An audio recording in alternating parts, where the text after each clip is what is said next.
En los pasillos más reservados del Vaticano existen historias que rara vez se revelan. Entre ellas destaca la de Marcial Maciel, fundador de una influyente congregación y figura admirada, pero también centro de una de las investigaciones internas más largas y controvertidas de la Iglesia moderna. Este relato se basa en documentos oficiales, testimonios y reconstrucciones históricas. Recorre la cronología de los hechos, las primeras señales ignoradas, las intervenciones del Vaticano y las revisiones posteriores que impactaron profundamente a toda la congregación. En este episodio de Relatos Poderosos, abrimos el expediente Maciel para entender cómo respondió la institución ante un caso que puso a prueba la capacidad de actuar con transparencia. En este canal, escuchamos las voces del pasado y revivimos los secretos que fueron enterrados por siglos. Misterios bíblicos, historia oculta y profecías olvidadas. Suscríbete a Relatos Poderosos. Activa la campana y prepárate para lo que nadie se atreve a contar. Los Legionarios de Cristo, una congregación nacida en México en el año 1941, admitió 175 casos de abuso sexual, 60 cometidos por su fundador Marcial Maciel. En una investigación llamada Radiografía de 8 décadas para erradicar el abuso, el cual es un informe publicado por los mismísimos Legionarios de Cristo, no directamente por el Vaticano, es un documento donde revela datos muy duros sobre los abusos dentro de la congregación a lo largo de su historia. Aquí te voy a explicar detalladamente qué dice, cuáles son sus principales hallazgos, sus limitaciones y la controversia que esto generó. Es un informe interno de la Congregación de los Legionarios de Cristo que abarca desde su fundación en 1941 hasta 2019, según la fuente de CENIT. Fue resultado de un estudio de aproximadamente 6 meses, hecho por una comisión interna que entrevistó a las víctimas y a miembros de la congregación.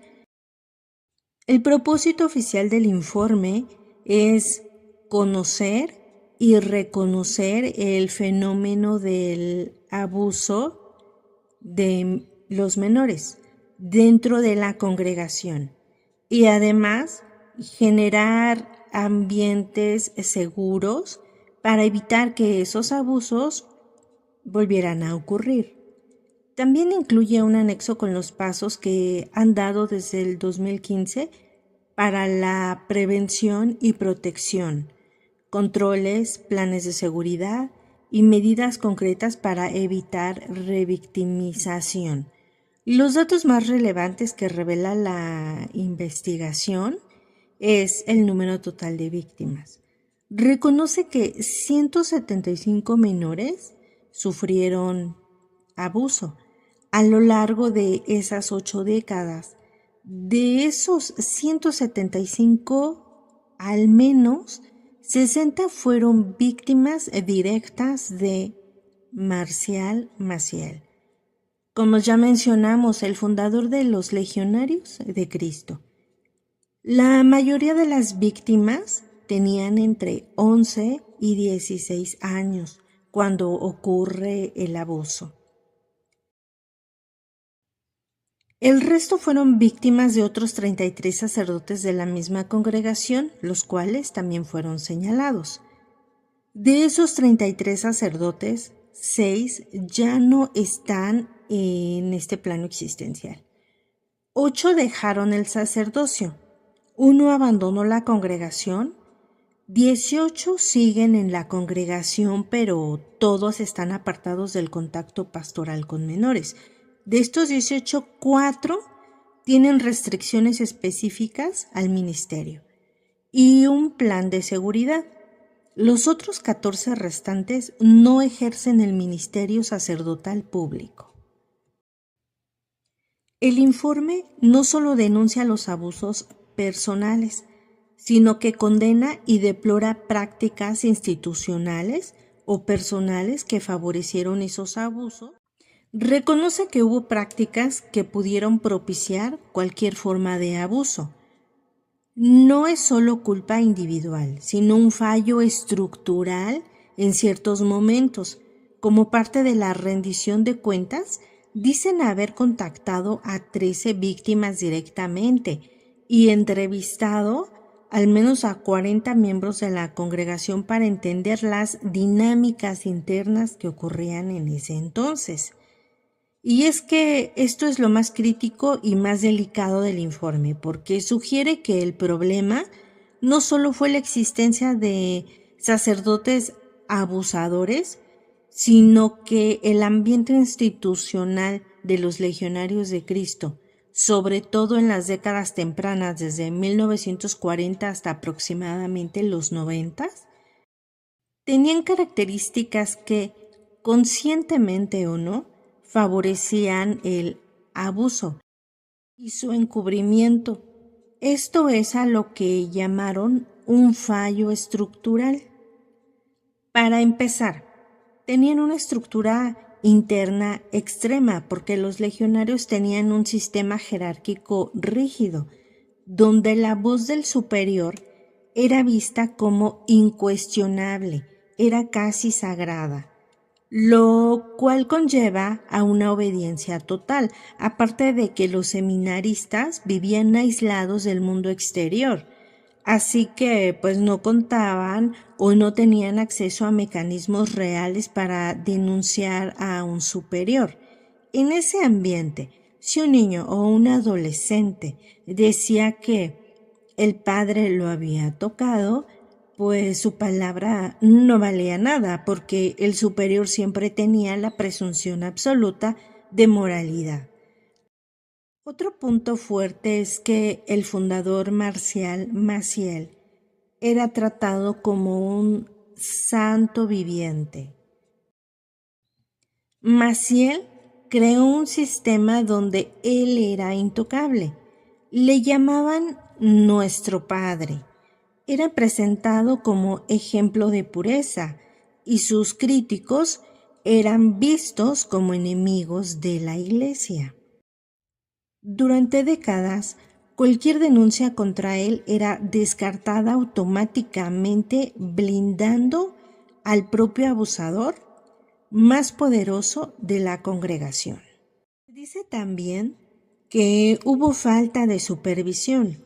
Muchos sacerdotes convivían con niños en los internados, en apostolados o viajes misioneros sin vigilancia alguna. No había protocolos, no había cámaras, lo cual no era probable que existiera en los primeros años. No había supervisión por parte de laicos ni programas de prevención. Absolutamente nadie vigilaba absolutamente nada. A todo esto se le suma el aislamiento físico y emocional de los jóvenes porque vivían en casas de formación. No podían comunicarse libremente con sus familias, no podían salir sin permiso.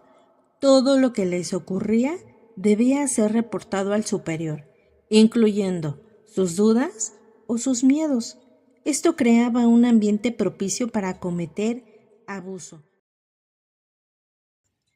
porque las víctimas no tenían a dónde acudir, y más si el superior pues era el mismísimo abusador. Muchos exmiembros han declarado que existía una mentalidad defensiva. Y es que todo ello se desarrolló en una cultura de completo silencio. No se hablaba de sexualidad. Denunciar a un sacerdote equivalía a atacar la obra de Dios y a todo sumarle el pensamiento de que el sufrimiento purifica. Entonces, cuando un niño intentaba hablar, se le decía que no malinterpretara las cosas o que no manchara el honor del consagrado. Así que ahora se entiende ampliamente cuando el informe dice que hubo un fallo estructural, porque se supone que esto no depende meramente de un abusador, sino de un sistema completo que no previno los abusos, no escuchó denuncias, a veces castigó a quienes hablaban, protegió la imagen institucional por encima de la dignidad de las víctimas. No previno los abusos, no escuchó denuncias, a veces castigó a quienes hablaban, protegió la imagen institucional por encima de la dignidad de las víctimas. Esto es exactamente lo que el informe reconoce con esa frase clave. Aunque se reconocieron 175 víctimas en total, no todas quisieron hablar. Muchos ya no tenían contacto con la congregación, otros no desearon abrir la herida, algunos desconfiaban de que el proceso tuviera utilidad real. Las 13 víctimas que se aceptaron hablar se convirtieron en testigos claves. Estas entrevistas aportaron elementos importantes, cómo ocurrieron los abusos, en qué circunstancias, es decir, en qué dormitorios, confesiones, viajes o en qué internados se encontraban. ¿Cómo fue la reacción cuando intentaron denunciar? ¿Qué patrones repetían ciertos sacerdotes? ¿Y qué tipo de apoyo o falta del mismo recibieron después?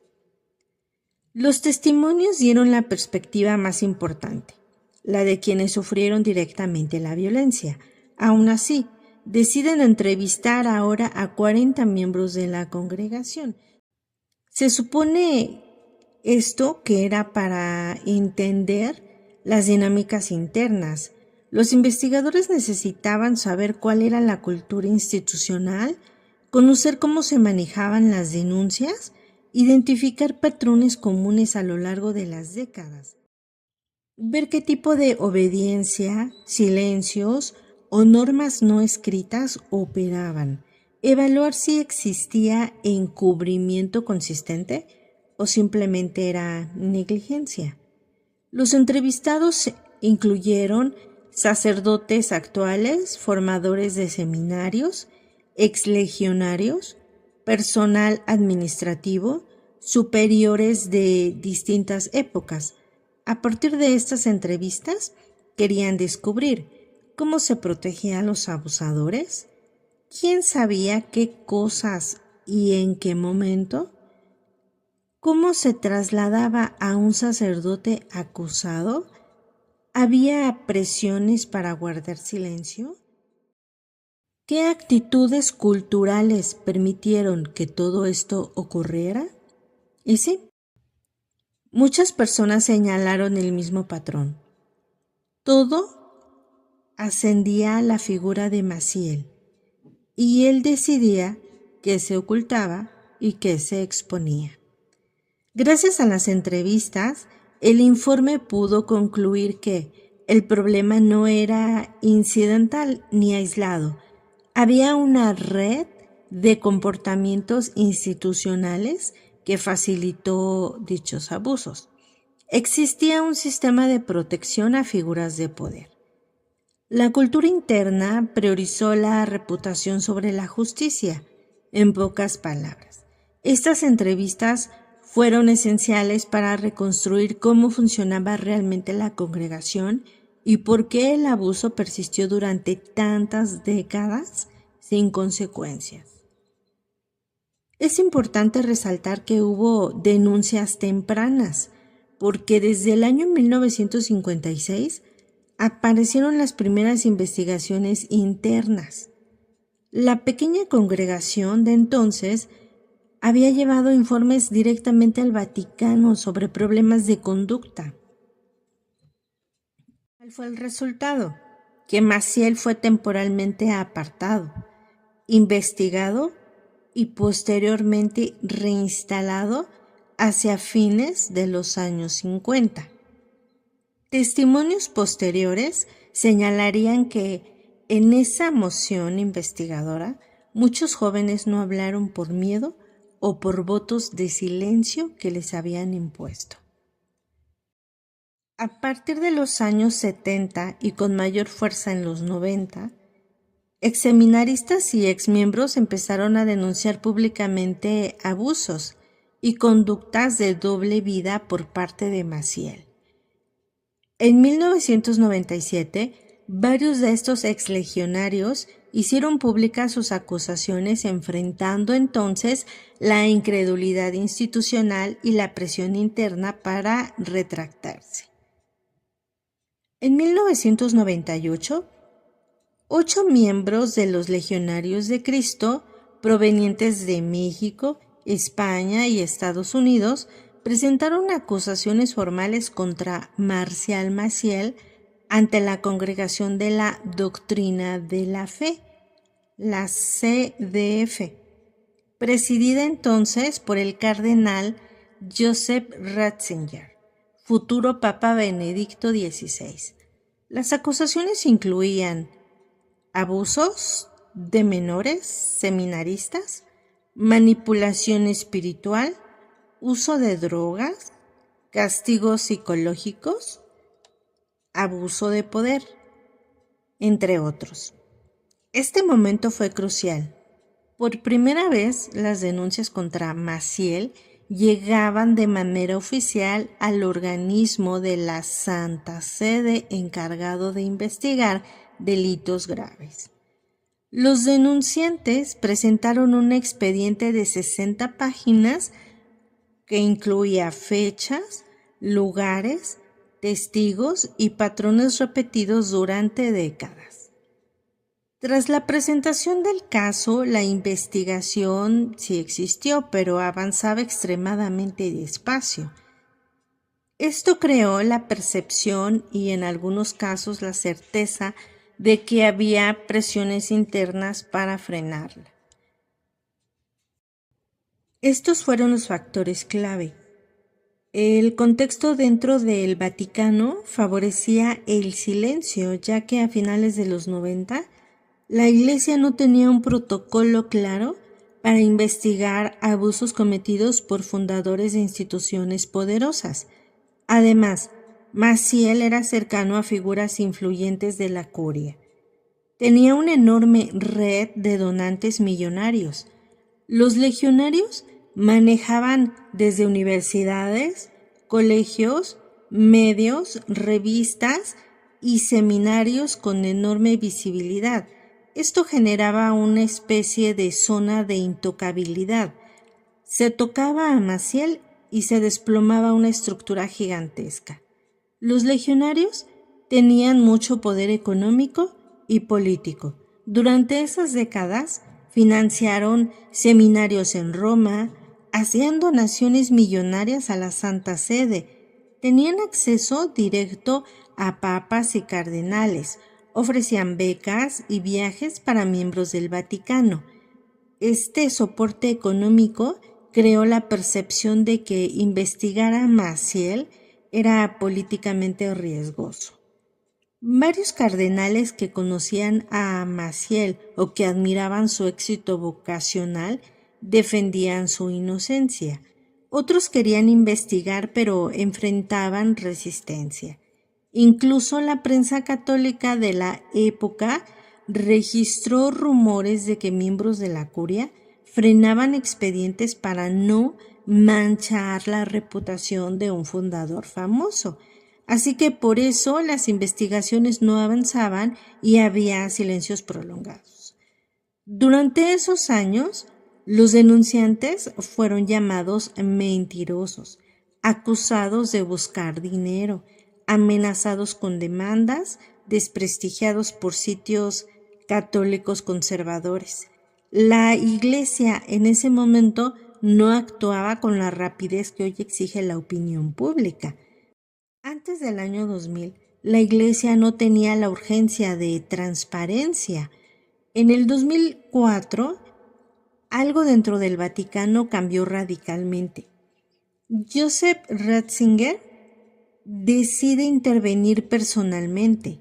El entonces prefecto de la CDF, Ratzinger, tomó el expediente y, según varios testigos, periodistas vaticanos, exmiembros y funcionarios, dijo la famosa frase: hay que limpiar esta basura de la Iglesia.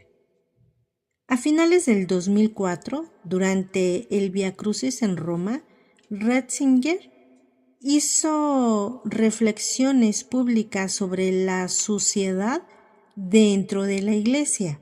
Muchos hoy interpretan que hablaba del caso Maciel. Para entonces, Juan Pablo II ya estaba muy enfermo. En sus últimos meses, el Papa disminuyó su capacidad de supervisar asuntos internos y varias decisiones quedaron en manos de Ratzinger.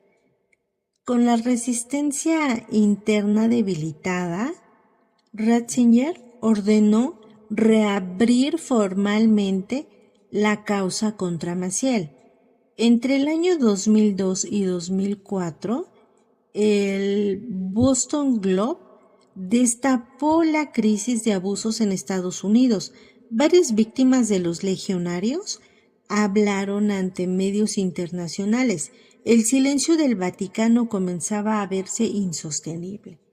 Reabrir el caso era la única opción para preservar algo de credibilidad, y eso fue el principio del fin de Maciel.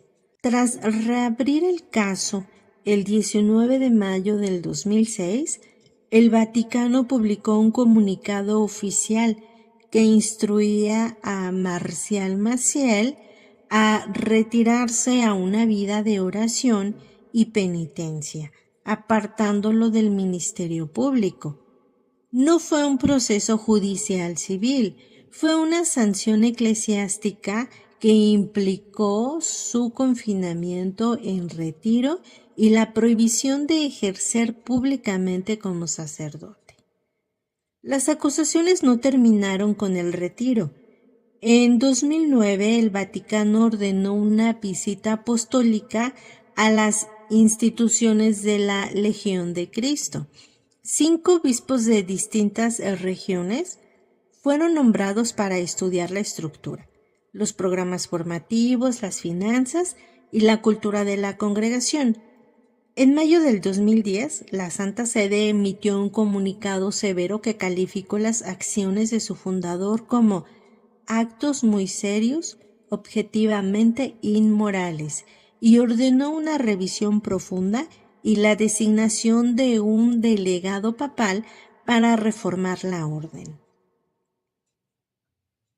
Las víctimas identificadas en la investigación pública son en su mayoría jóvenes y seminaristas que confiaron en Maciel como mentor espiritual y educativo.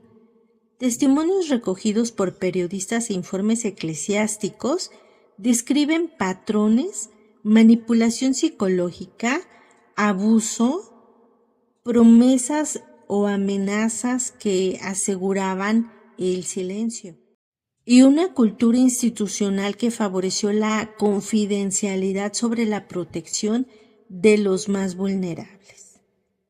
No fue solo un escándalo moral. La Legión se construyó sobre redes de influencia, donaciones millonarias y centros educativos de élite. Investigaciones posteriores y filtraciones de documentos financieros se dio a conocer en noviembre del 2017. Mostraron entramados financieros y patrimonio en paraísos fiscales vinculados con la congregación y sus estructuras. lo que complicó aún más la posibilidad de transparencia y redención de cuentas. Tras las visitas apostólicas y la denuncia pública, el Vaticano nombró en 2010 a un delegado papal para supervisar la reforma de las congregaciones y sus constituciones. La Legión aceptó en distintos momentos la necesidad de revisar su pasado y en años posteriores publicó informes internos reconociendo los abusos cometidos por miembros y elaboró procesos de reparación. Para el año 2019 la congregación publicó un informe interno, la radiografía de 8 décadas para erradicar el abuso, el que analizamos al inicio del video, el cual atribuía decenas de abusos a varios miembros, incluyendo al fundador. Aunque esas cifras y métodos han sido objeto de debate por la falta de supervisión independiente en ciertos recuentos. Marcial Maciel murió en el año 2008 sin haber sido llevado ante un tribunal civil. Luego de años de escándalos por las acusaciones de pederastía, así como por la paternidad de al menos 4 hijos con varias mujeres, Maciel rechazó las acusaciones vehementemente. Dijo: "Nunca me involucré en el tipo de comportamiento repulsivo del que me acusan estos hombres". Esto lo dijo en el 2002. Para muchos sobrevivientes, la sanción eclesiástica y las declaraciones posteriores llegaron tarde.